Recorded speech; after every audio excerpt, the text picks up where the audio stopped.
દોસ્તો, ખરેખર આ દ્રશ્ય જોઈને દુઃખની વેદના થાય છે, દુઃખ થાય છે. માણસ આવું શું કામે કરે છે?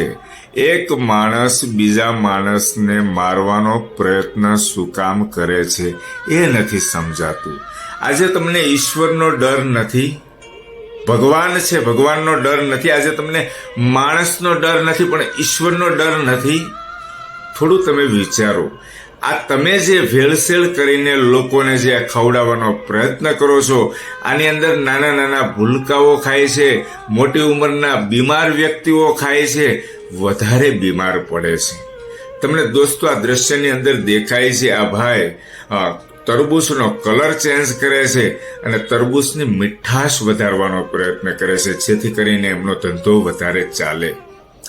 આજે તમે ભાઈ આ રીતનો ધંધો કરીને પૈસાની કમાણી કરીને તમે શું પરિવારને આ રીતનો રોટલો તમે ખવડાવશો તો શું પરિવારના સભ્યો સુખી થશે? આજે કેટલા લોકોની તમે હાઈ લ્યો છો આ તમને ખબર છે? આજે તમે 5, 25 કે 100 રૂપિયાનું તરબૂચ વેચીને જતા રહ્યો છો, પણ જ્યારે આ કેમિકલ યુક્ત તરબૂચ પેટમાં જાય છે ત્યારે હજારો લાખો રૂપિયાની દવા થાય છે, એમને આંતરડે દુભાય છે, એમને તમને હાઈ લાગશે.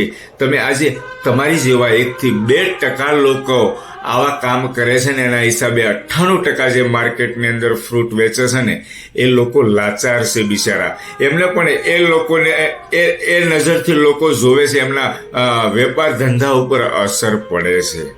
તો સુધરો ભાઈ સુધરો, થોડોક તમે ભગવાનનો ડર રાખો, ઈશ્વરનો ડર રાખો. તમે આ દુનિયાની અંદર કેટલા બધા ધંધા છે, પૈસા કમાવા માટેના કેટલા બધા રસ્તા છે. તો આવા દુરુપયોગ કરીને લોકોના સ્વાસ્થ્ય સાથે, લોકોના હેલ્થ સાથે નુકસાન થાય, આવા ધંધા બંધ કરો ભાઈ. તમે થોડુંક વિચારો, થોડુંક વિચારો.